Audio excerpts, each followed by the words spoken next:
வணக்கம் நண்பர்களே, நான் கர்த்தர் திருக்குமார். நம்ம எல்லாருக்குமே வரலட்சுமி நோன்பு வீடியோ நான் போட்டிருக்கேன். இது ரொம்ப லேட்டாக போட்டிருக்கேன். இனிமேட்டு உங்களுக்கு கண்டினியூஸாக நான் வீடியோ போடுறேன். ரொம்ப நாளாக போடலை.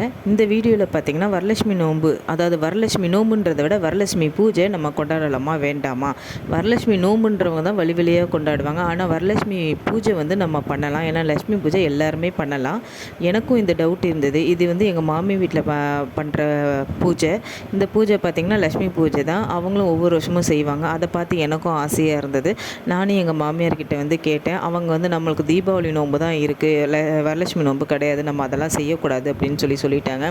எனக்கு ரொம்ப ஆசையாக இருந்ததுனால நான் என்ன பண்ணேன், மாடியிலே வந்து வீட்டிலே வந்து தனியாக வந்து கலசம் வச்சு லட்சுமி இது பண்ணி எல்லாருக்கும் 5 சுமங்கலிக்கு கொடுத்து எல்லா நெய்வேத்தியெல்லாம் படைச்சி சாமி கும்பிட்டேன். இது வந்து வெற்றிகரமாக நான் 5வது வருஷம் நான் கும்பிட்றேன். அப்படி உங்களுக்கு கடவுள் வந்து நீங்கள் வந்து பண்ணக்கூடாதுன்னா நீங்கள் ஒரு வருஷம் செய்யுங்க. உங்களுக்கு ஆசை இருந்ததுன்னா செய்யுங்க. அவர் வந்து அந்த பூஜை வந்து வேண்டாம், இதை நீங்கள் பண்ணோம்னா அதுவே தடங்கள் ஏற்பட்டு அடுத்த வருஷம் நீங்கள் பண்ண மாட்டீங்க. அந்த மாதிரி பண்ணாத போது நீங்கள் அதை ஸ்டாப் பண்ணிடலாம். சும்மா லட்சுமி பூஜை மாதிரி பண்ணிக்கோங்க. இது வந்து நான் வந்து லட்சுமி பூஜை மாதிரி பண்ணுறேன். எந்த ஒரு தடங்களும் இல்லாமல் இது வரையும் நல்லா போயிட்டுருக்கு. பூஜையும் சிறப்பாக நடந்தது.